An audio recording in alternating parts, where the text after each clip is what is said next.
花100多买的稳拍器，没想到还挺稳。你看，不管我的手怎么动，手机的角度都是不变的。这里还带个遥控器，可以一键切换横竖屏。你看现在是竖屏吧，横屏横屏了，竖屏竖屏了，是不是比老公还听话？就连盗梦空间也能一键拿捏。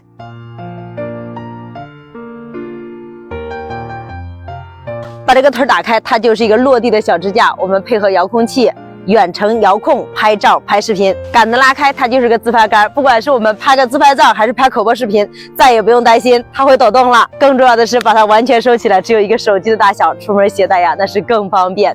同款链接我放在这里。如果说你也只有一个人拍视频，赶紧给自己准备一个。